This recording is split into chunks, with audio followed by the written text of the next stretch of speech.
Good morning. I'm Youngjun Son from the University of Arizona. As the General Chair, it is my privilege to welcome you to 2019 Winter Simulation Conference.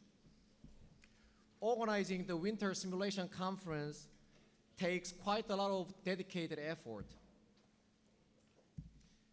First, I would like to note the contributions of the organizing committee. As I call your name, please stand up and remain standing. We will hold our applause until the last member is called. Program Chair, Peter Haas.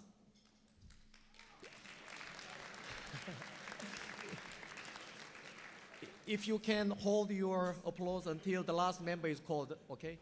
So, Business Chair, Hosni Adra. Board Liaison, Amber Yukesan. Proceedings, Nav Mustafi, Marcus Labe, Kiwan Be, Claudia Javo, Sanya Lazarova Molla, Publicity Chao Meng, Oliver Rose, Victor Chen, Exhibit Sam Gosh, Ed Williams, Registration Sojung Kim, Sponsorship Derchin Selik, Zuping Lee, Mobile App Michael Kuhl, Informs Liz Hood. Let's give them a big round of applause.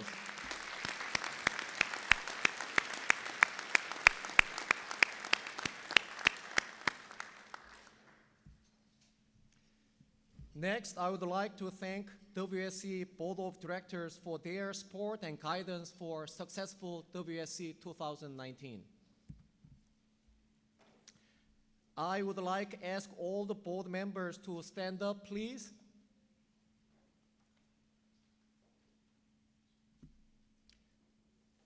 Let's give them a big round of the applause.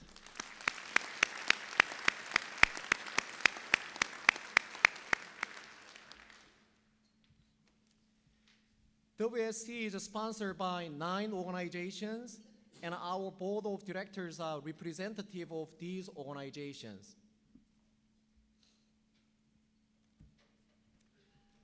WSC 2019 would not be possible without the generous support of our sponsors. Thank you to our platinum level sponsors, Bayer, Simeo, the Analogic Company, and the University of Arizona. Our gold level sponsors, Rockwell Automation and Flexim. Our silver level sponsors, Create a Soft, University of Massachusetts, University of Tennessee, and University of Miami. Our bronze level sponsors, Old Dominion University, SAS, Springer, and National Science Foundation. So we have 24 booths represented by 21 organizations that you can visit in the exhibit hall.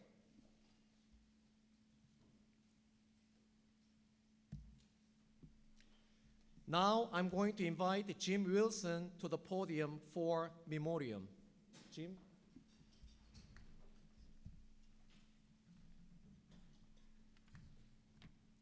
Over the course of 6 decades, Jim Henriksen made major contributions to the field of computer simulation. This commemoration of Jim highlights various facets of his professional career, including his numerous technical contributions, as well as his service to WSC and the international simulation community. Jim founded Wolverine Software in 1976, and groundbreaking articles published in the 1975 and 1977 WSC proceedings. Jim documented the performance improvements delivered by GPSS-H versus competing versions of GPSS. In a 1983 article published in Operations Research, Jim presented a roadmap for advances in simulation software that would be needed in the future. With the development of SLX, the simulation language with extensibility, and proof animation, Jim and his collaborators provided state-of-the-art software tools to meet those needs. Jim also served WSC in several positions of great responsibility. While serving as the general chair for WSC in 1986, he introduced a permanent manufacturing track into the program. During the period 1987 to 1990, Jim served on the board of directors as the representative of ACM. Jim Henrikson's remarkable achievements are notable not only for their impact on the field of simulation, but also for the length of time over which that impact was sustained in all its dimensions. We will continue to benefit from Jim's work far into the future. Jim was a polymath in an age of hyper-specialization, an entrepreneur with an overriding concern for his employees' personal and professional advancement, a humorist of penetrating insight, and above all, a man whose brilliance, patience, and kindness had an extraordinary effect on everyone whose life he touched. He will be greatly missed.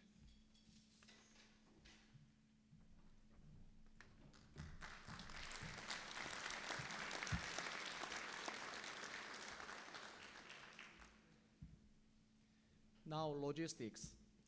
All the meetings will take place in level 2, which is ballroom level. The keynote and Titan talks will take place in the room that we are in right now, and also is highlighted in red in the screen. The exhibit area is highlighted in green, and all the other meeting rooms are highlighted in blue. So there are a few things to know. First, wireless internet is free throughout the venue, and there is a general reception at 6:30 p.m. tonight. Finally, WSC mobile app is available at Attendify, and you can scan the QR code on the screen to download the app, and you can search for Winter Simulation Conference. There are plenty of places to eat. First, there are coffee breaks in the exhibit hall. And on the day of your talk, coffee and pastries are available at 7 a.m. for the speakers and session chairs. There are multiple coffee shops, restaurants, and bars in the hotel property. And there are over 40 dining spots and 160 shops near the hotel. And there is an MGM if you are interested. So now I'm going to invite Peter Haas to the podium for our program. Good morning, and welcome everybody to National Harbor. We have a terrific program lined up for you. The theme of our conference is Simulation for Risk Management, highlighting simulation as a powerful tool for supporting critical decision-making in the face of uncertainty. So I'd like to run through the program highlights, and then I will thank the people who made this program possible. So we have some excellent keynotes. This morning we'll get to hear from Robert Atlas, formerly with NOAA, talking about modeling and simulation techniques for reducing the risks associated with extreme weather. We will have two Titans of Simulation talks at lunchtime today at 12:20 to 1:20, and similarly on Tuesday. Today's speaker is Margaret Loper from Georgia Tech. We'll talk about simulation trust in the Internet of Things. And tomorrow, Professor Peter Glynn from Stanford University will be talking about uncertainty and risk and the interplay of simulation, stochastics, and statistics. We have two other keynotes. We have sort of a conference within the conference, MASM, Modeling and Analysis of Semiconductor Manufacturing. And we have our speaker, Sabine Herlichka from Infineon Technologies. We'll talk about a European view of semiconductors. Our military keynote will be Mark Lukens from the Department of Defense, and he will talk about Cyber Resiliency War Game series, so assessing cyber risk to mission for combat commanders. So other highlights of our program, we will have some tracks run by vendors who will be giving both tutorials in their software, and we've got a case studies track where people will talk about how they've used these various simulation tools in real-world problems. We have an ongoing display of posters, both from the PhD colloquium that was held yesterday, as well as the conference poster track. Those are out. I hope you probably saw them near the cherry blossom area. Panel sessions. We have 7 panels, so interactive discussions with leaders in these various areas, ranging from hybrid simulation, cyber risk management, teaching simulation, agent-based simulations, digital twin for smart manufacturing, and simulation for training and wargaming. So quite an assortment of topics to go to these sessions for. Other highlights, we have one of my favorite things always about this conference is the wonderful tutorials we have, both introductory tutorials, ranging from talking about devs and other platforms for simulation modeling, time warp simulation, tips on how to run a successful simulation project, and more. We have advanced tutorials on hybrid simulation, combat modeling, digital twins, and so on. We have several tracks that are specifically created for our theme this year: risk management, financial risk management, and uncertainty quantification and robust simulation, right? How do you incorporate uncertainty into your simulation model? And some of our tracks, which occur yearly, are also closely related to our themes, such as safety applications, cybersecurity, environmental sustainability, and risk. Another highlight is I'd like to draw your attention to 10 excellent papers that will be presented at the conference. These are the finalists for the WinterSim Best Contributed Paper Awards. We have 2 categories, applied and theoretical. We had 5 finalists each, so a total of 10, based on track committee and reviewer recommendations.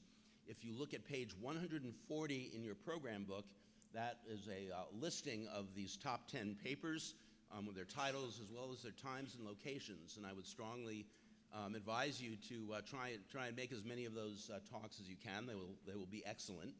Also, in the sessions are also tagged in the online program, as shown at the bottom of the slide, both individual papers and sessions that contain one of the best paper finalists. And don't forget all the other great papers that are going to be presented over the next 2.5 days. So we'll be having 307 contributed and invited full-page papers from authors in 44 countries and 5 continents that will be presented in 19 parallel streams. Besides the tracks that I've already mentioned, other tracks are concerned with things like modeling and methods, fundamental analysis, the foundations of simulation, output analysis and optimization, as well as a range of application tracks, aviation, healthcare, logistics, and so on. You've got a wide variety, a big buffet to choose from. So that's briefly the highlights of our program, and I'd like to thank the people who helped us put this program together. So we had 75 track chairs, 496 track committee members, and 72 external reviewers who had to deal with this daunting workload.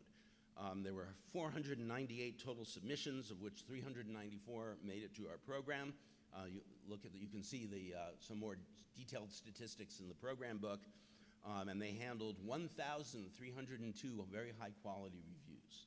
So I'd like all the track chairs to please stand, as I will, there are a lot of them, so I will slowly let you look at their names.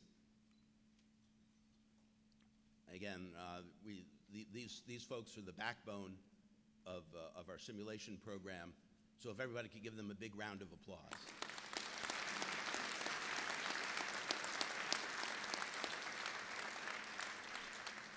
Your efforts are greatly appreciated. I've got some additional personal thanks to Teresa Roeder, who was co-chair and stepped in when I wasn't able to. I had a number of fonts of wisdom, Sanjay Jain, who was the program chair last year, who kept answering questions like, what do I do next? Marcus Rabe and Andreas Tulk, again, both sources of wisdom, John Fowler, David Bell, who helped arrange travel grants for the conference. We thank the entire WSC board. I'd particularly like to thank Jeffrey Smith, the head of the board, as well as Ann Duncan, who was very helpful in helping arrange for our keynote speaker. Okay, so now comes the fun part, awards. So the first set of awards I'm going to give is the new Outstanding Reviewer Award. So we inaugurated this award this year to honor a set of reviewers who went above and beyond expectations to consistently provide reviews that were unusually careful, thorough, and insightful. So up to one reviewer could be nominated by each track committee, and I'd like to thank these individuals for safeguarding WSC's famously high standards. You can find a listing of all these people on page 139 of your program book. I will ask the awardees to stand, and at the end of the session, after the keynote, if you could please come to the podium, we have certificates of appreciation. So if the 16 winners could please stand up.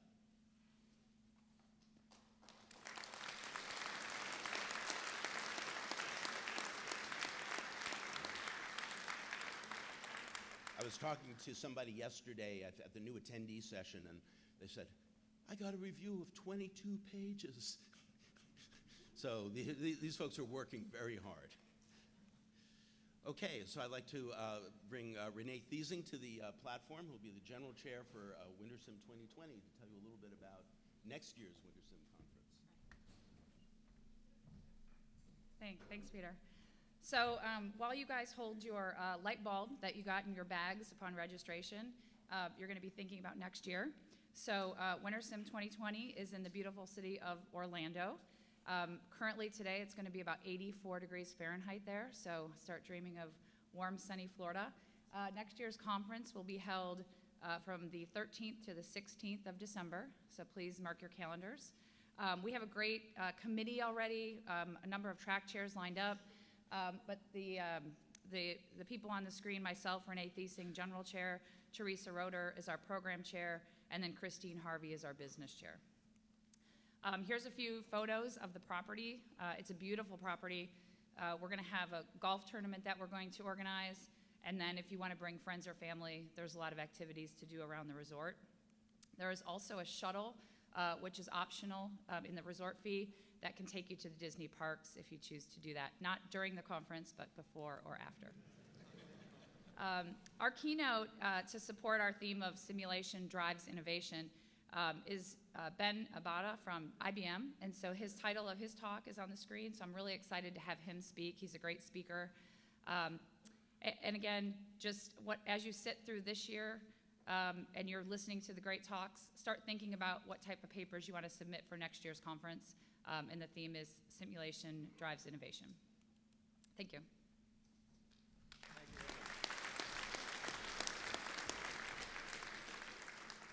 Okay, so we will continue with our awards now. The first award is the WinterSim 2019 Best Contributed Paper Awards. We have two categories, as I said earlier, applied and theoretical, with 5 nominees in each category.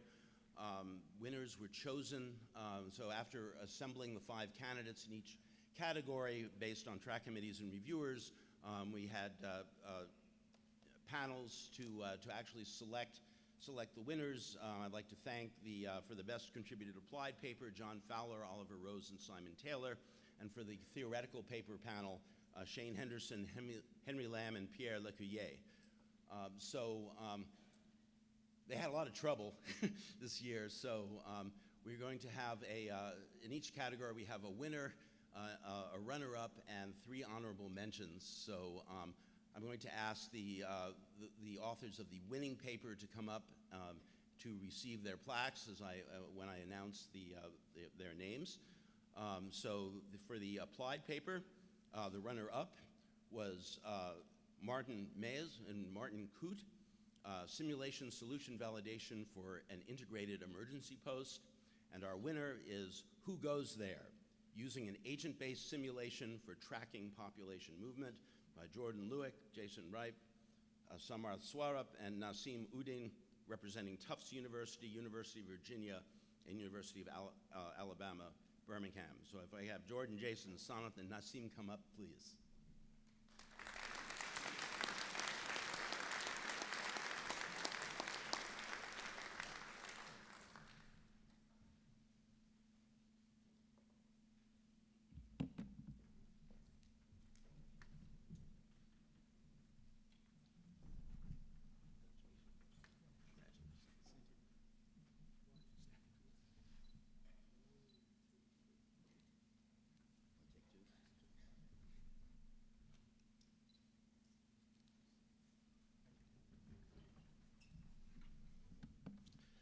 And for the best contributed theoretical paper, our runner-up was Sun, Yunchuan Li, and Michael Fu for a paper entitled A Spectral Index for Selecting the Best Alternative from the authors from the University of Maryland.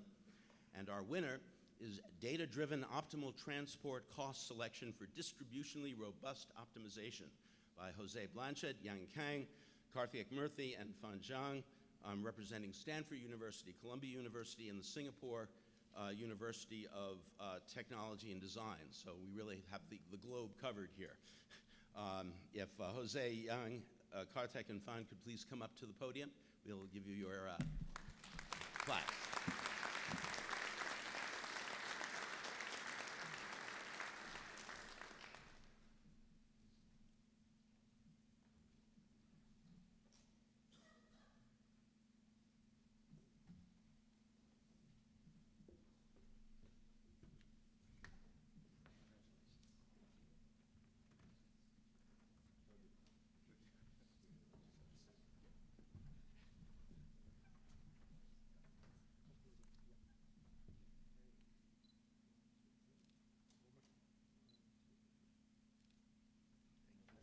Congratulations.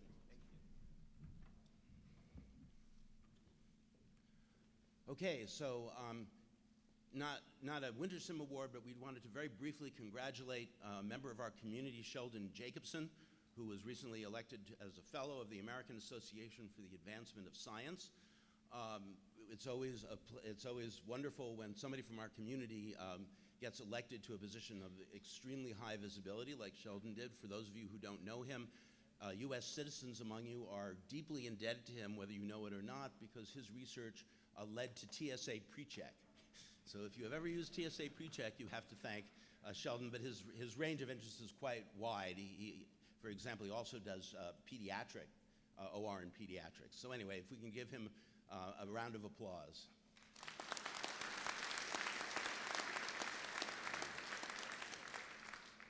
Okay, we'll continue with the PhD Colloquium Awards. So we will start with the PhD Colloquium Best Paper Awards, which recognize exceptional student papers that were presented at the WSC PhD Colloquium yesterday. The awards are sponsored by both Informed Simulation Society, ISIM, and ACM SIGSIM. Our selection committee consisted of Weiwei Chen, Anastasia Anagnostu, Jose Padilla, and Changhang Ri.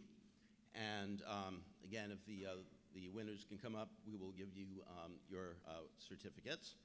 So the 2019 ISIM Best PhD Student Paper is by Qi Luo, University of Michigan, Dynamic Congestion Pricing for Ride Sourcing Traffic, a Simulation Optimization Approach.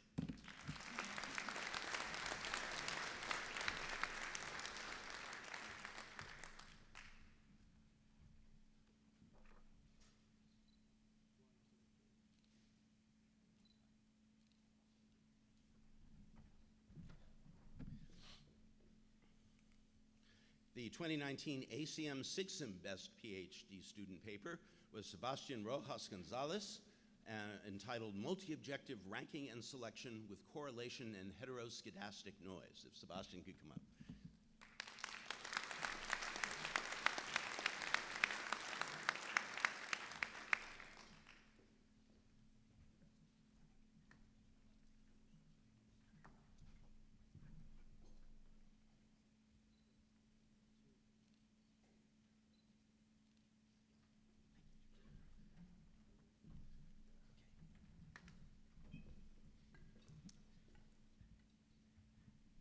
Now, ISIM Awards.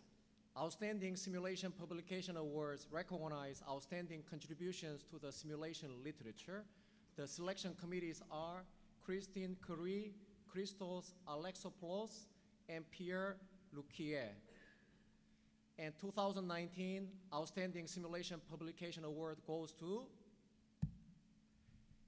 E.G. Peng, Michael Fu, Chiang-Qing Hu, Bernard Heidegger for their paper in Operations Research titled A New Unbiased Stochastic Derivative Estimator for Discontinuous Sample Performances with Structural Parameters. These authors.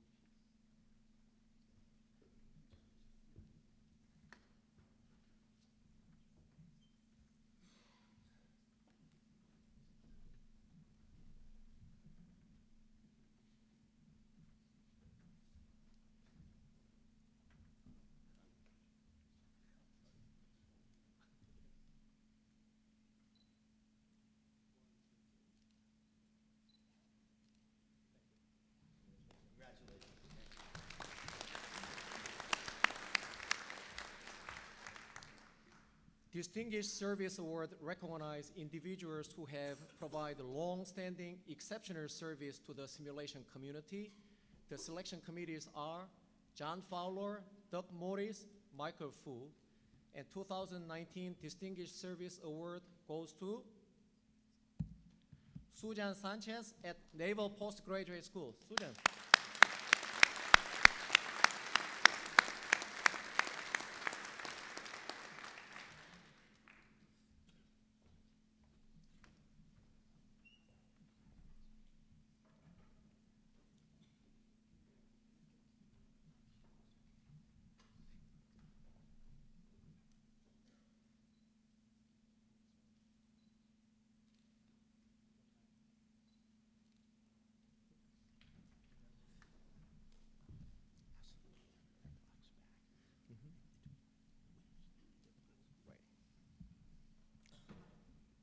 Lifetime Professional Achievement Awards recognize major contributions to the field of simulation that are sustained over a professional career, with a critical consideration being the total impact of those contributions on computer simulation. This is the highest honor given by Informed Simulation Society. The selection committees are Lee Schruben, Russell Cheng, David Goldsman, and 2019 Lifetime Professional Achievement Award goes to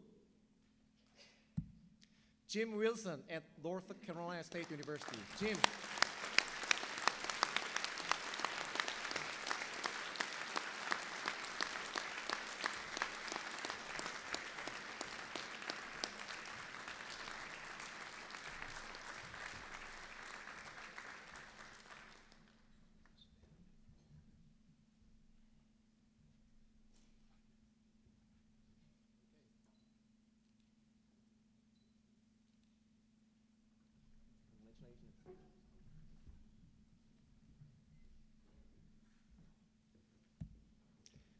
Now ACM SIGSIM Award.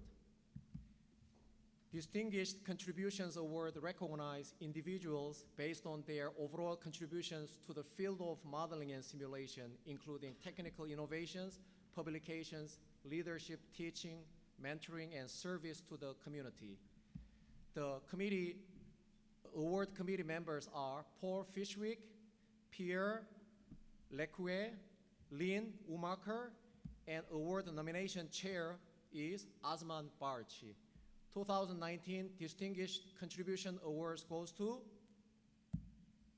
Andrea Tok at MITRE Corporation.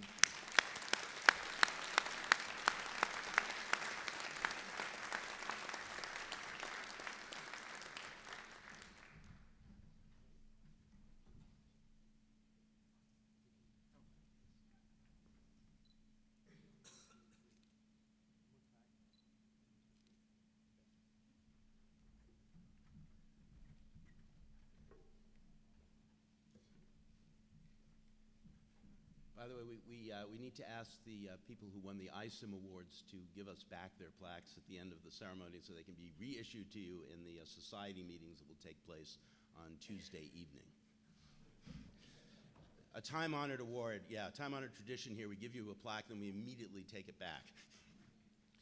Okay, so it gives me great pleasure to announce our keynote speaker, Dr. Robert Atlas, former director of the National Oceanic and Atmospheric Administration's Atlantic Oceanographic and Meteorological Laboratory in Miami. He told me that when he retired, he was actually honored by the House of Representatives, the first NOAA employee to have that honor. He was also former chief meteorologist at NASA's Goddard Space Flight Center. After he received his PhD in meteorology and oceanography from NYU, he went on to do all sorts of things, including being at NASA being a key member of the team that first demonstrated the significant impact of satellites on numerical weather prediction. He was a weather forecaster for the U.S. Air Force, where he said he was able to maintain a greater than 95% forecast accuracy. So this is somebody you should be listening to. He was the chief consulting meteorologist for ABC Television Network. He is currently a member of science teams for 2 NASA space missions. His research interests have included oceanic response to atmospheric wind forcing, as well as atmospheric response to surface temperatures anomalies. He's studied the development of cyclones. He's discovered heat waves and drought. Most recently, the prediction, movement, and strengthening of hurricanes using both satellite data and observing and computer models. He's the world's leading expert on observing system simulation experiments, a technology for determining the quantitative value of new observing systems before funds are allocated for their development. So simulation not just for modeling weather, but for helping design the best systems to observe weather for modeling and prediction. So I'd like to welcome Dr. Atlas to the podium.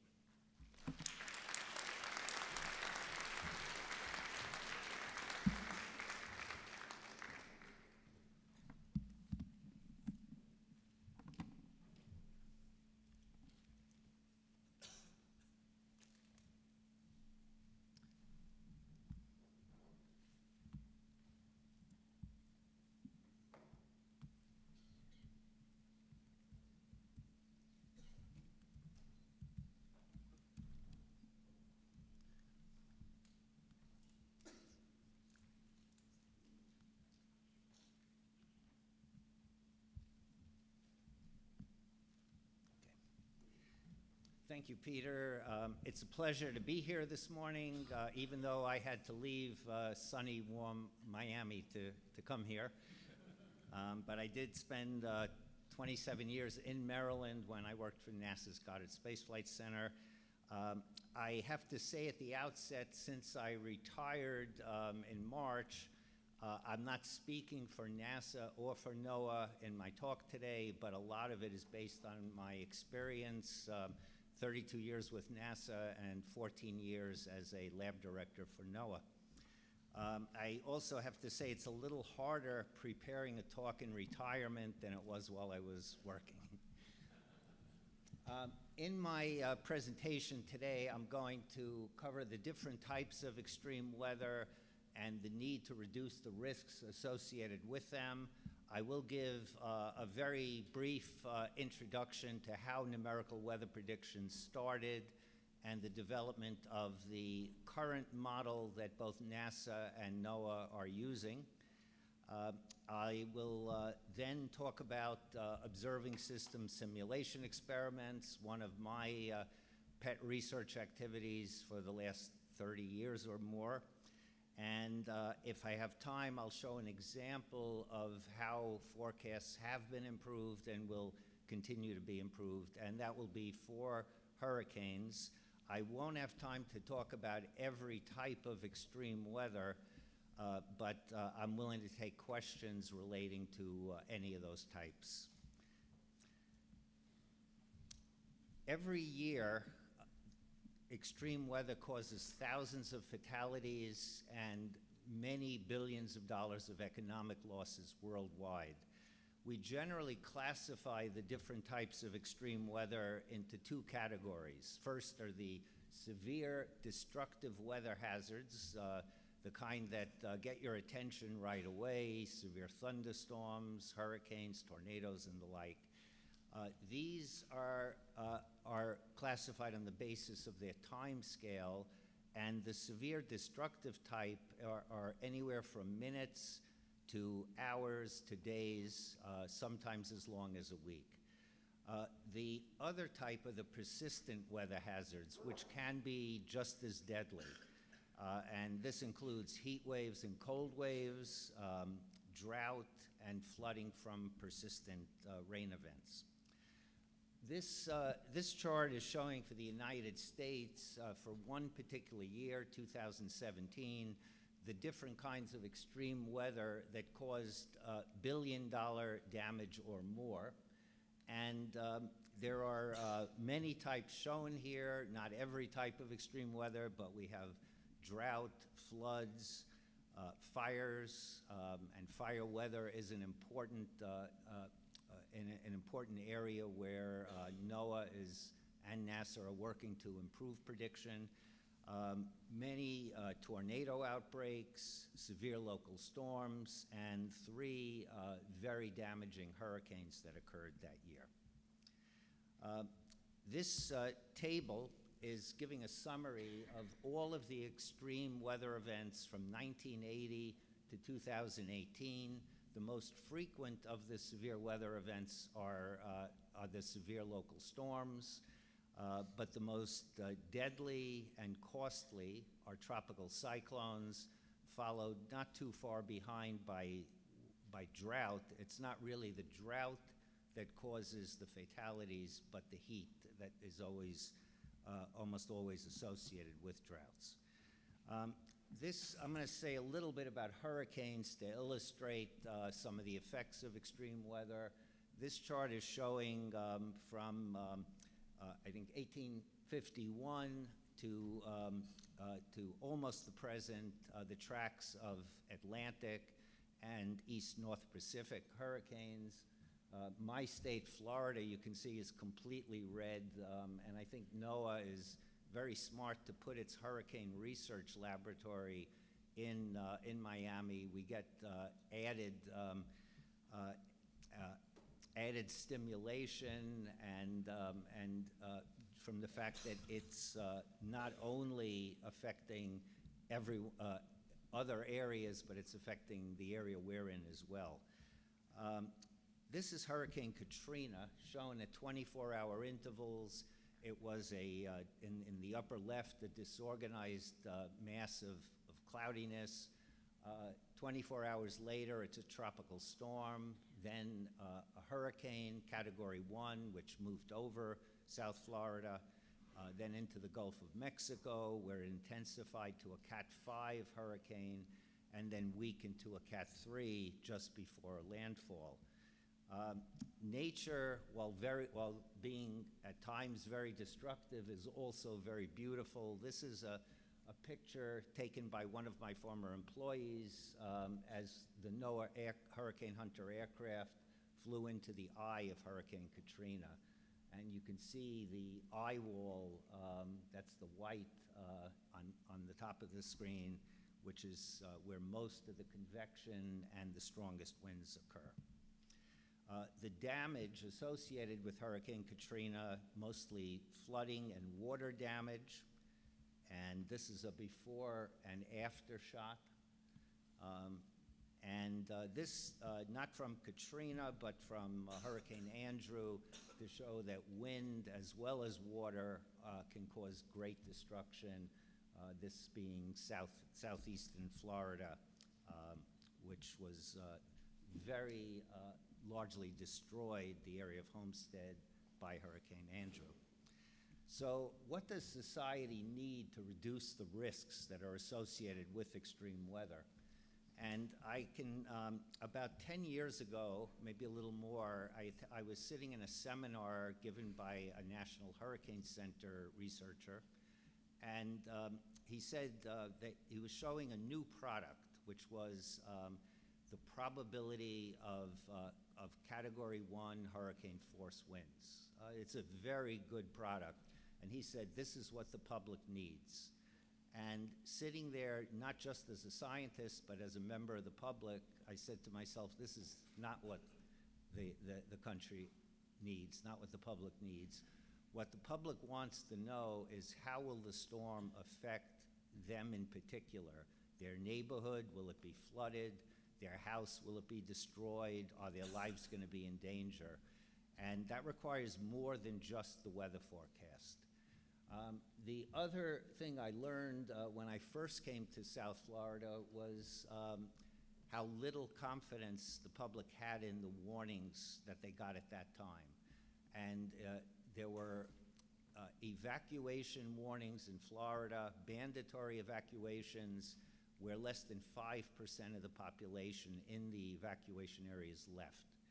So first, the public and the emergency managers need to have high confidence in the forecasts and warnings that they receive. Second, they also need to know what will the impacts of the extreme weather be. And what this requires is improved numerical weather prediction. And we improve numerical weather prediction by getting better observations, improving the models that do the forecasting, and improving how we assimilate that data into the numerical models. And the other aspect that we need is the ability to simulate the impact that that weather forecast will be associated with. And this requires working with engineers and others so that we can say what the effect on the built environment and the natural environment will be. And finally, society needs effective ways to mitigate the effects of extreme weather. The basis for numerical weather prediction was set out by Willem Björknes, a Norwegian scientist, in 1904. And he stated that weather prediction is an initial value problem, that if you know the initial state sufficiently accurately, if you know the governing equations for the atmosphere and can specify the external influences, and if you have a method of solution, you can then predict the weather accurately in a scientific way. The two major elements of a weather model or a climate model are shown here. These are the dynamics where we deal with the winds and motion within the atmosphere and fluxes, and then the physics of the model where we deal with all of the physical processes that are important in the atmosphere. The first attempt at actually doing numerical weather prediction was published by L.F. Richardson, a British meteorologist, in 1922. It took him 8 weeks to do a calculation. It took him approximately 8 weeks to do a calculation of a 6-hour forecast. And that 6-hour forecast turned out to be not only wrong, but unreasonable for planet Earth. He envisioned that it would take 64,000 people with hand calculators, and they weren't electronic at the time, to keep up with the weather. And the fact that his forecast was wrong made many meteorologists want to stay away from numerical weather prediction, but advances in our understanding led to an alternative approach. And the alternative approach, which was used in 1948 and 49 and published in 1950, was to create a filtered, simpler model, one that didn't contain the fastest waves in the atmosphere, the acoustic waves and the gravity waves. This was a one-level model. The spacing of points of information, what we call grid points, was 700 kilometers, so it was very coarse, but it was able to produce a reasonable prediction, and it only took 24 hours of running on the ENIAC computer from Princeton University to do a 24-hour forecast. So this was a lot better than what Richardson had done, but still nowhere near what was needed. We don't want to just keep up with the weather. We want to be able to forecast far in advance.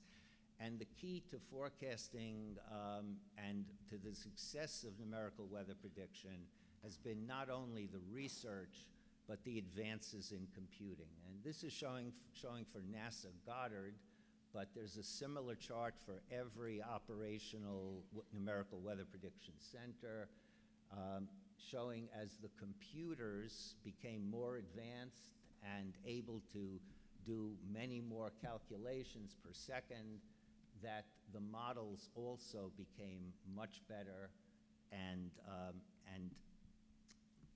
at much higher resolution. When I was still at Goddard and heading the data assimilation office there, the finite volume general circulation model was developed. This was intended to be a next generation model, and that could be used for both weather and climate, and it had many partners. The key to this particular model, I'm purposely not showing equations, but it was a terrain-following Lagrangian coordinate system. And this model, unlike most of its weather prediction colleagues at the time, conserved mass, momentum, and total energy. It didn't contain artifacts that were present in spectral models. And most importantly, it was extremely computationally efficient. This is showing on the top a 15-year integration of the model for one particular quantity. We actually looked at hundreds, but this is one. And underneath is climatology. So it shows that the model was very good at simulating climate. It was also very good at simulating extratropical mid-latitude cyclones.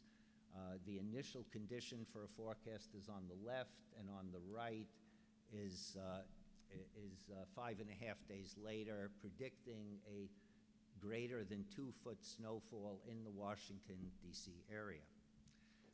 And the model was able to do things like predict splitting of the ozone hole, observations on the left, and a 4-day prediction on the right. And for the first time that I had seen, it was able to give a reasonable or quasi-realistic representation of the evolution of a hurricane. You can see the eye wall, also present in a vertical cross-section. And this gave us hope that this model could, in fact, be used to develop what we really need in numerical weather prediction. One of the things that we really need is high resolution, and the diagram, the half on the right, is showing, looking at lights along the northeast coast of the United States at 50-kilometer resolution, at 25-kilometer resolution, and then at 3.5-kilometer resolution. So you can see how resolution gives a much more accurate picture, and we need the same kinds of improvements in our weather models. So the trend, besides improving the physics in the models, is to go to higher and higher resolution. And one of the issues in going to higher resolution is the presence of poles on a lat-long grid on the left there. So we've now taken at NASA Goddard and in NOAA, we've gone to a quasi-uniform grid called the cube sphere. And this enables us to run at higher and higher resolution. The atmosphere contains a continuum of scales of motion and weather phenomena. And what's shown here is first the mesoscale, the eye of a hurricane or fronts, then going to smaller and smaller scales down to a cumulus cloud. So the GEOS 5 model, this is the CubeSphere model being run at NASA Goddard, is shown here in the middle at 3.5 kilometer resolution. This is a major advance over what was previously run at 50 kilometer resolution. And the middle panel looks very much like the panel on the right, which is a geostationary satellite image. This is showing the high-resolution GEOS 5 model on the bottom as a forecast and observations on top. It's very good in a forecasting mode.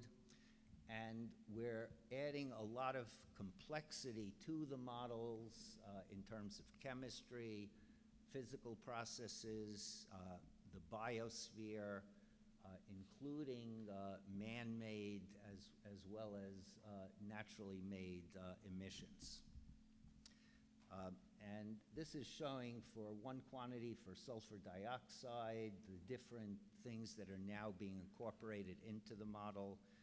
And this is an evolution of dust, carbon, sea salt, and sulfates that the model is able to simulate. Looking toward the future, in numerical weather prediction, we want our global models to be able to do what only regional models can do now, forecasting mesoscale convective complexes, such as illustrated here, and being able to forecast supercell thunderstorms, such as produce tornadoes. And this is an actual forecast in the big panel and the observations in the middle, the lower panel on the right. And this is an idealized simulation. It takes a little while, but it's showing that when our models get high enough in resolution, they will be able to simulate even tornadic formation. So I want to talk a little bit about OSSIs, Observing System Simulation Experiments, and we typically do real data impact experiments to evaluate what effect observations are having in our systems. In an OSSI, we simulate observations rather than use real ones, and we can simulate observing systems that don't yet exist, or we can simulate different ways of deploying the observing systems that do exist. The motivation for OSSIs is the cost of satellite systems, typically exceeding $500 million or more. There's also a time lag between when a satellite goes up and how long it takes to get that data into the models.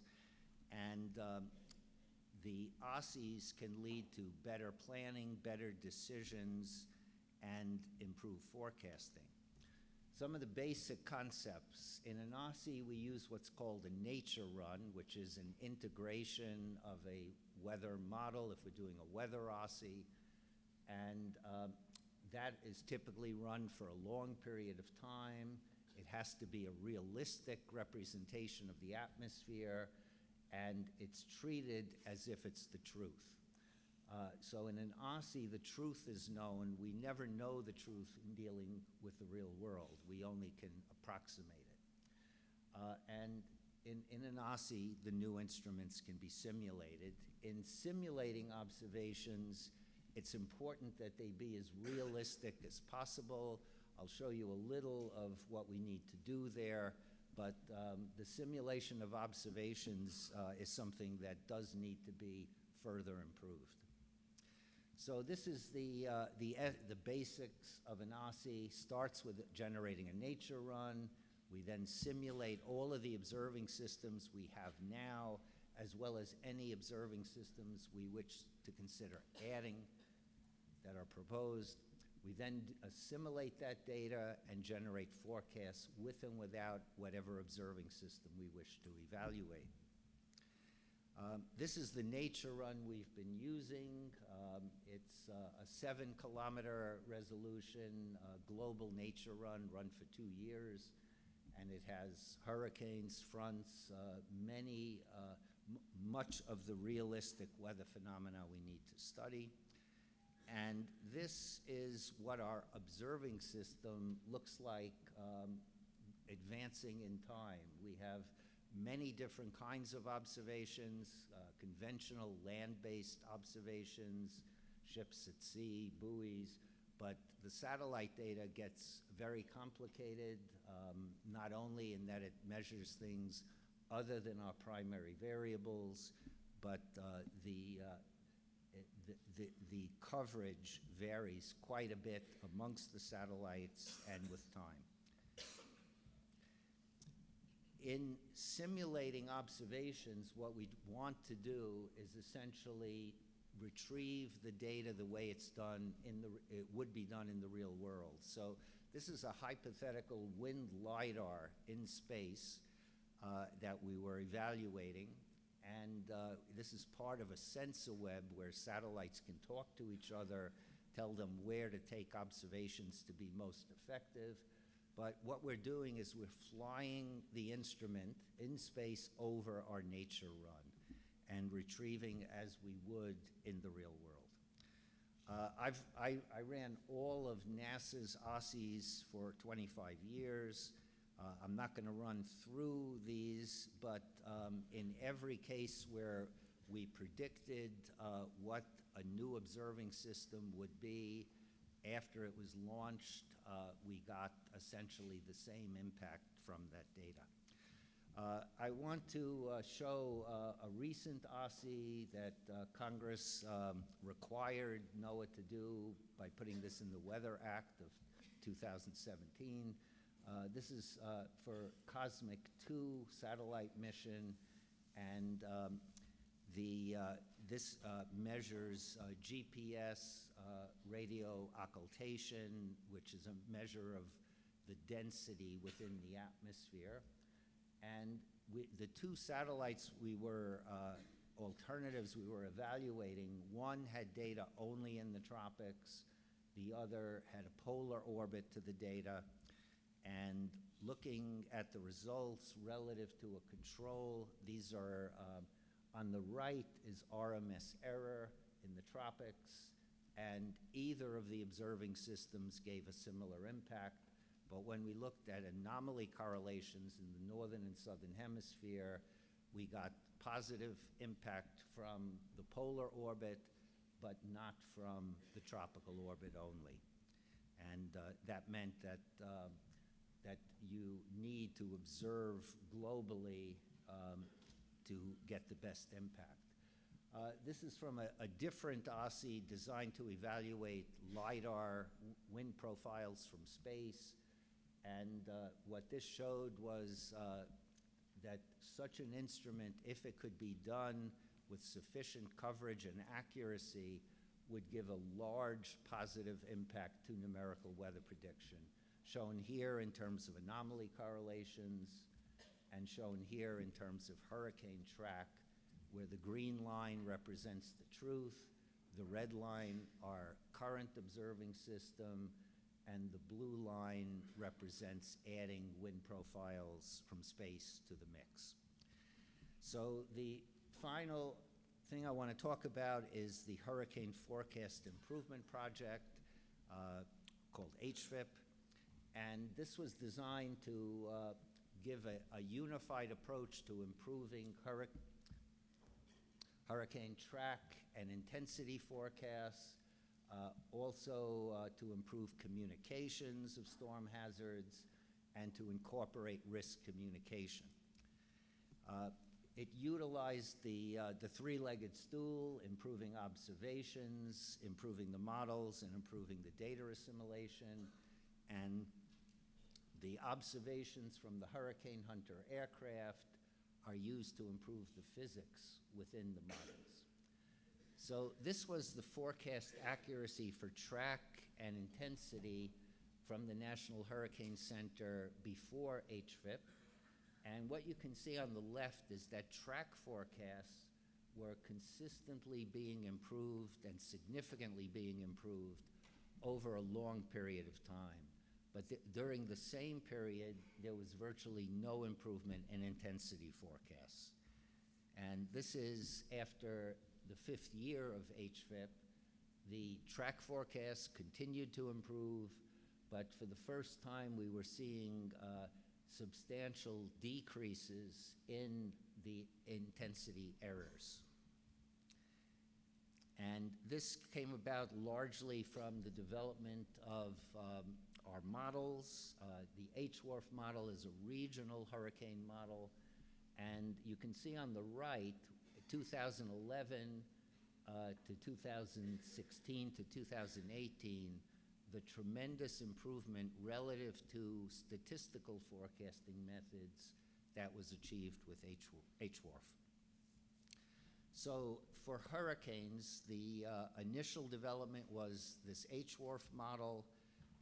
We now have what's called the basin scale version of HWRF, and this has the advantage that you can deal with multiple hurricanes at the same time, moving nests within the domain of the basin scale.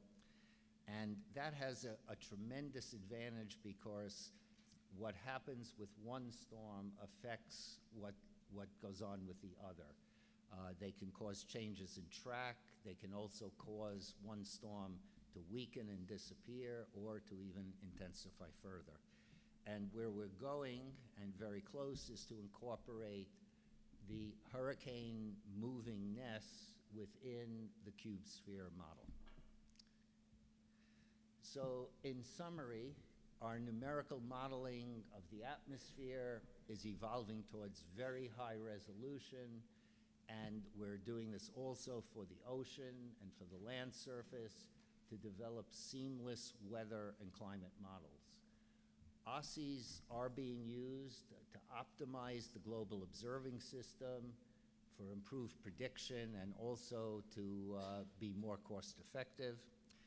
And significant improvements to extreme weather prediction have occurred. I illustrated the improvements to hurricane prediction in the preceding slides, but there has been a doubling of the lead time for tornadoes and a 500% increase in the lead time for flash floods. And through our improvements to global models, virtually all of the types of extreme weather prediction are being improved. But I don't want to say we're anywhere near where we need to be yet. And further simulation of atmospheric physics within the models and simulation of observations within the OSSIs to be even more accurate can lead to more improvements in the ability to forecast extreme weather.